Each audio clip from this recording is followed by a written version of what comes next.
Hey guys, this is Balu from Balu Prime and once again welcome you all back for an exciting tutorial. In this tutorial I will show you how we can create this kind of ink reveal videos in Adobe After Effects easily. So this is a basic tutorial, okay? So I hope this will be useful, and by the end of this tutorial if you have learned anything new from this, please click on that like button, do share this content, and if you are new to this channel consider subscribing my channel and support me. And by the way, if you like short 3D simulation videos you can check out my second channel, link in the description, okay?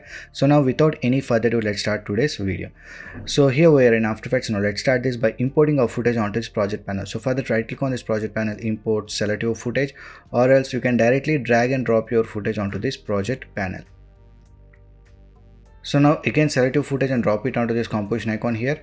So here I got this cat video from Pexels, download link in the description if you want to use the same. So in order to do this kind of videos we need to have an ink splash video. So for that I got a video from online source. So I will leave a link in the description for this video also, you can download it from there. So now select that one and drop it onto this timeline just about our video layer. So if I play this, you can see we got this where the ink is flowing from one side to other.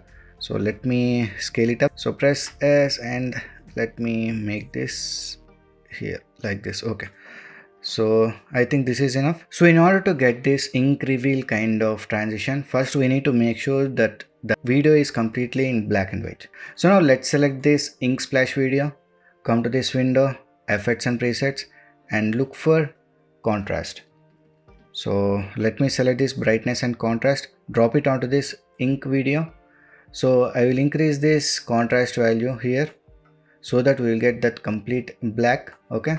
So and also let me increase the brightness here a bit. So I think 50 is enough, okay? So that we'll get complete black and white here. So once this is done, we need to look for track matte options. So if you're not finding this track matte options, click on this toggle switches here, you will get that. You can see the track matte option here. So now select this below layer, make sure the ink splash video is at the top. Now select this below layer, come to this track matte options, expand this one and select this Luma inverted matte. So now if I play this, you can see we got our ink reveal effect here, but this outside is looking dark. So for that, let me go to this project, come to this composition settings, right click on this composition, go to this composition settings and make sure background color is set to black. Now hit OK. So now here you can see we got complete dark background here. So in this way we can create this kind of ink reveal effects in Adobe After Effects easily. So hope you guys have learned something new from this tutorial. If you have learned anything new, please like, share and subscribe my channel to support me. So we'll meet in the next video. Until then, signing off, take care, bye.